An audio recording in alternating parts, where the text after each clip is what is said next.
Na Era do Espírito.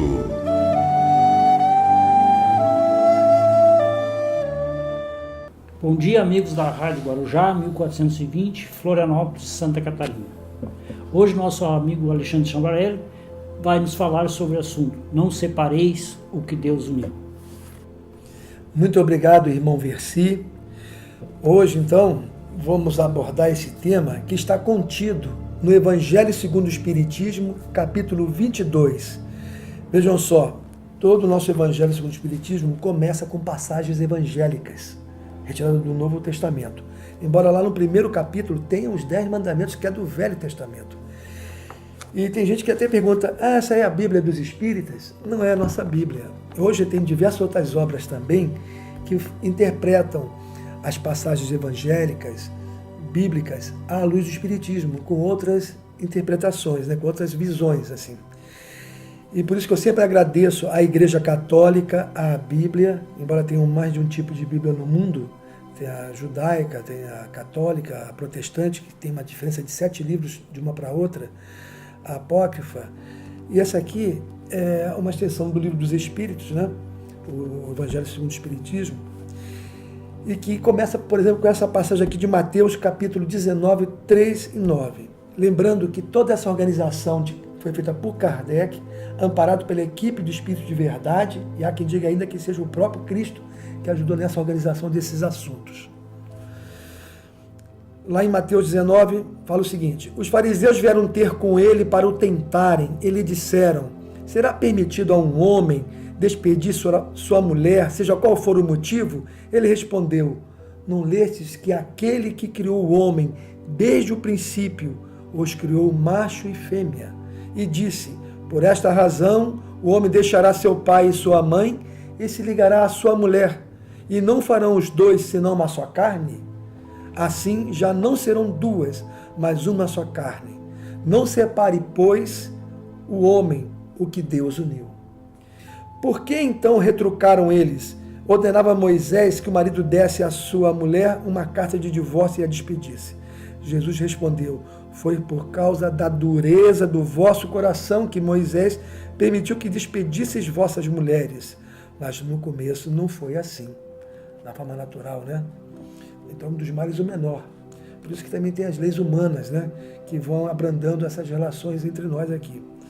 Por isso eu vos declaro que aquele que despede sua mulher, a não ser em caso de adultério, e desposa a outra, comete adultério. E aquele que desposa a mulher que outro despediu, também comete adultério.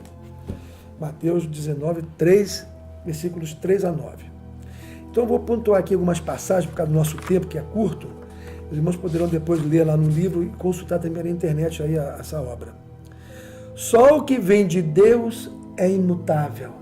Então, leis humanas, práticas humanas, pode o homem fazer qualquer lei. Se não estiver compatível com as leis divinas, que são leis naturais, eternas, sábias, boas, justas, não adianta que vai passar, sabe? Porque a lei de Deus permanecerá, as leis divinas permanecerão. Por mais conservadoras que sejam, é de toda a eternidade, vão ficar de pé. Então vem assim, só o que vem de Deus é imutável. Tudo que é obra dos homens está sujeito a mudanças. As leis da natureza são as mesmas em todos os tempos e em todos os países. Podemos estender até em todos os mundos. As leis humanas mudam segundo os tempos e os lugares, o progresso da inteligência. No casamento, o que é de ordem divina é a união dos sexos. Falando um pouquinho mais para frente, a gente vai ver o seguinte, ele fala das duas leis que existem numa relação de casamento. A lei divina material, sexo, a lei divina moral, o amor.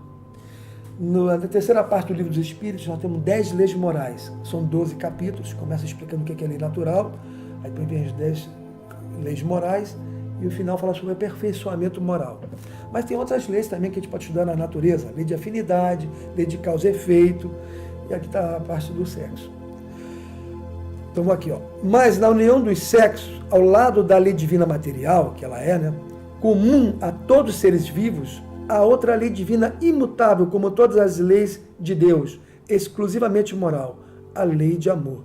Quis Deus que os seres se unissem não só pelos laços da carne, mas pelos da alma, a fim de que a afeição mútua dos esposos se transmitisse aos filhos. Vai gerando filho, né? Uma família se completa quando faz os filhos, né? Já tem um tempo, nosso tá meio curto, hoje tem que acelerar aqui, ó. E que fossem dois e não somente um a amá-los, dois cuidando dos filhos, e fazê-los progredir. Na verdade, o homem deve ser ponte de progresso para a mulher e vice-versa. A mulher também tem que ser ponte de progresso para o homem. Infelizmente, não temos visto isso, né? Parece que os dois têm procurado a parte negativa de ambos, em vez de procurar a parte positiva que existe em dois, para os ambos crescerem, sublimarem suas relações, se elevarem para Deus, buscarem santificação da sua relação, como falam nossos irmãos católicos, evangélicos, protestantes, até os budistas, a gente se santificar e não se perverter mais ainda. Abandonar as práticas do passado, que já ficaram lá no tempo passado, e focar para os mundos superiores, onde o sexo existe em alto grau, em elevação, onde o amor prevalece, cores se formam, brilho.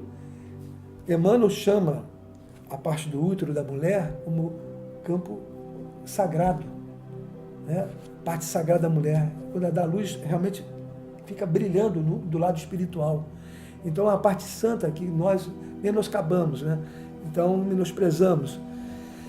Aqui fala que na lei civil, porém, nem os compromissos que ela determina pode suprir a lei de amor. Se esta não preside a união, se não preside a união, se for os interesses materiais ou só a aparência física, resultando na separação em si mesma. Então, quando o amor não preside a relação, acaba, às vezes, para evitar um mal maior, tendo separação, que nós, pelo que sentimos aqui da doutrina, recomenda que a gente possa tolerar, compreender o máximo possível. Quando não dá mesmo, tentar ser feliz de outra forma.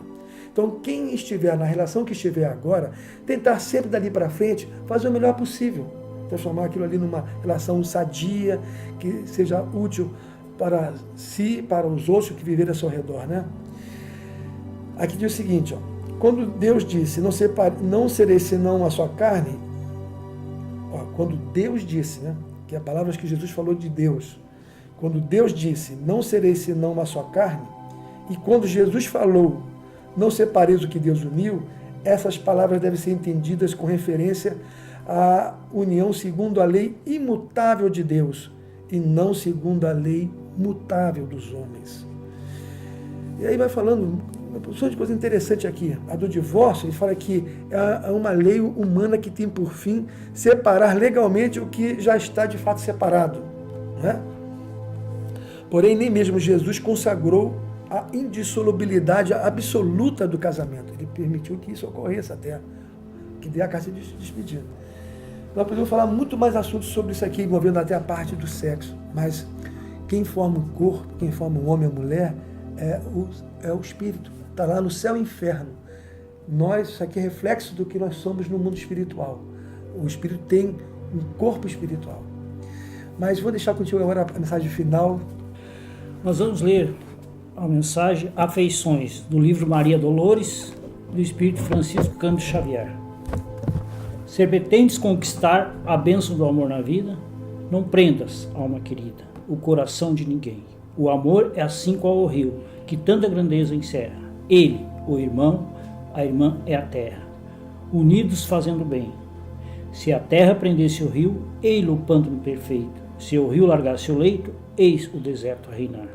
Mas se um apoia o outro, trabalhando livremente, forma a grande corrente que se renova no mar. Nessa linha, as afeições, sob o respeito profundo que devemos dar ao mundo, aos que amamos, teus e meus. São sempre o amor sem mudança, ele em constante primavera, a luz divina que espera, mais luz nas luzes de Deus. E assim, agradecemos a todos os ouvintes e até o próximo sábado. Na Era do Espírito.